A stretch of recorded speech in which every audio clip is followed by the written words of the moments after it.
सबकी शिकायत रहती है, चाहे स्टूडेंट्स हो, टीचर हो, कि वोकैबुलरी ठीक कैसे करें, वर्ड पावर पे कमांड कैसे करें।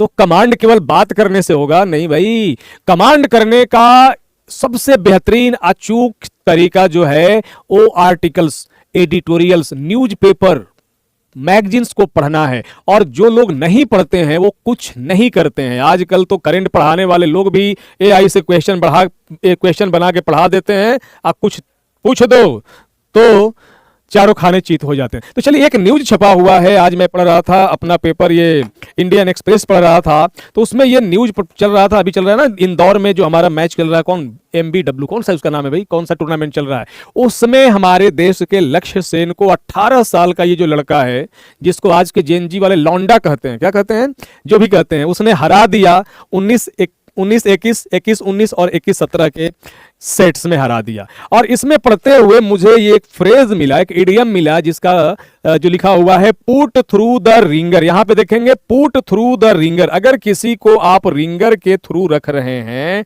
तो इसका मतलब कि उसको आप चैलेंज कर रहे हैं, उसको आप कठिन परिस्थिति में डाल रहे हैं, to make someone go through a very difficult और अनप्लीजेंट एक्सपीरियंस। किसी को बहुत कड़ा अनुभव या कड़वा अनुभव कराना, किसी को परेशानी में डाल देना, किसी को नाको चने चबवा देना जो होता है, इसी को कहा जाता है पुट थ्रू द रिंगर कहा जाता है। यही पेपर पढ़ते हुए अगला मैं जो मैच ये जो पढ़ रहा था, अभी जो हमारा मुकाबला हुआ हॉकी में पाकिस्तान से, जहां इंडिया ने पाकिस्तान को 5-3 से हरा दिया, मात दे दी, वहां पे पढ़ते पढ़ते मुझे ये मिला phrase make a mockery of. तो मेक अ मॉकरी ऑफ अगर आपको मिले कहीं तो इसका मतलब होता है किसी चीज का मजाक उड़ाना, मजाक बना देना, make a mockery of. Next news जब मैं पढ़ रहा था तो यहां पे हमारे देश में जो बहुत दुनिया के बहुत सारे देशों से हटा दिया गया है, कैपिटल पनिशमेंट, मृत्युदंड, फांसी देना को हटा दिया गया है, वो हमारे देश में आज भी चल रहा है। तो इसमें यही बताया जा रहा था कि भाई देखो, मरने में भी हमारी डिग्निटी होनी चाहिए, किसी को डिग्निटी के साथ मरने का अधिकार होना चाहिए। उसी में पढ़ते हुए मुझे ये वर्ड मिला ह्यूमेन। ह्यूमन तो सभी जानते हैं, लेकिन ह्यूमेन एक एडजेक्टिव है और इसके बारे में बहुत कम लोग जानते हैं। जैसे कभी हमने बचपन में पढ़ा था कि उनके साथ हम सिर्फ आदमियता नहीं, आत्मीयता रखते हैं। तो जो आत्मीयता होती है उसी को कहा जाता है इंग्लिश में ह्यूमेन कहा जाता है।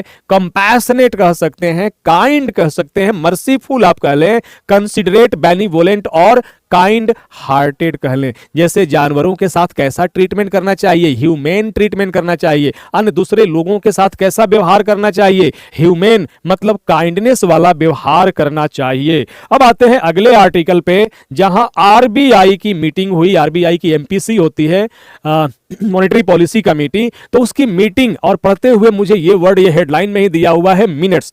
अब जिनको नहीं मालूम है मिनट्स का मतलब ये समझ लेंगे घंटा से लंबी वाली जो सुई होती है वही तो मिनट वाली होती है, तो मिनट का मतलब मिनट, लेकिन नहीं, मिनट्स का मतलब क्या हो गया, अगर किसी मीटिंग्स के मिनट्स की बात हो रही है तो इसका मतलब हो जाता है कोई रिटन रिकॉर्ड हो जाता है, ये प्रोसीडिंग हो जाता है, नोट्स हो जाता है, मेमोरेंडम, रिपोर्ट, ये अकाउंट हो जाता है, मिनट्स ऑफ द मीटिंग। तो मिनट्स ऑफ द मीटिंग का मतलब घंटा मिनट की बात नहीं हो रही है, यहां की बात हो रही है उसके डिटेल्स की। फिर अगर कोई सिस्टम है और सिस्टम में लूप होल्स है तो वो सिस्टम वल्नरेबल हो जाता है, लोग उसका गलत फायदा उठाने लगते हैं। तो लूप होल अगर किसी भी प्रकार के सिस्टम में है मतलब उसकी कमियों को दिखाता है लूप होल। और ये आर्टिकल पढ़ते हुए मिला एआई एडॉप्शन इसेंशियल है but human judgement is indispensable, ये कहा गया है आरबीआई के डीजी। और इसी में पढ़ते हुए मुझे ये मिला लूप होल्स को आइडेंटिफाई करना चाहिए, मतलब लूप होल इज वीकनेस है, कमजोरी है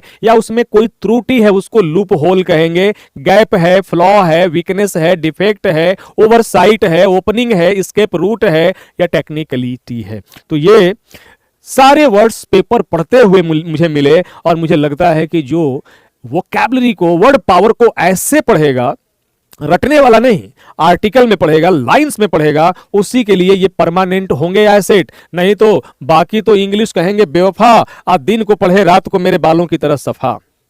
तो उसके लिए क्या करना पड़ेगा, उसके लिए आर्टिकल्स पढ़ना पड़ेगा। जैसे यहां पे लिखा हुआ है कि भाई देखो आजकल एआई जो है इंडिस्पेंसेबल है, एआई के बिना काम नहीं चलेगा। ये हमारा मोबाइल फोन जो है इसके बिना काम चलने वाला नहीं है, जिंदगी रुक सी जाती है तो ये इंडिस्पेंसेबल है। मतलब जिसके बिना काम ना चले वही इंडिस्पेंसेबल होता है। मतलब नेसेसरी ही नहीं, ये अब्सोल्युटली नेसेसरी होता है, अब्सोल्युटली नेसेसरी होता है। So important that it can not be done, जिसके बिना काम चल ही नहीं सके। इसेंशियल है, नेसेसरी है, क्रूशियल है, वाइटल है, इंपॉर्टेंट है, की है, क्रिटिकल है, फंडामेंटल है, इंपरेटिव है। Mobile phones are indispensable today.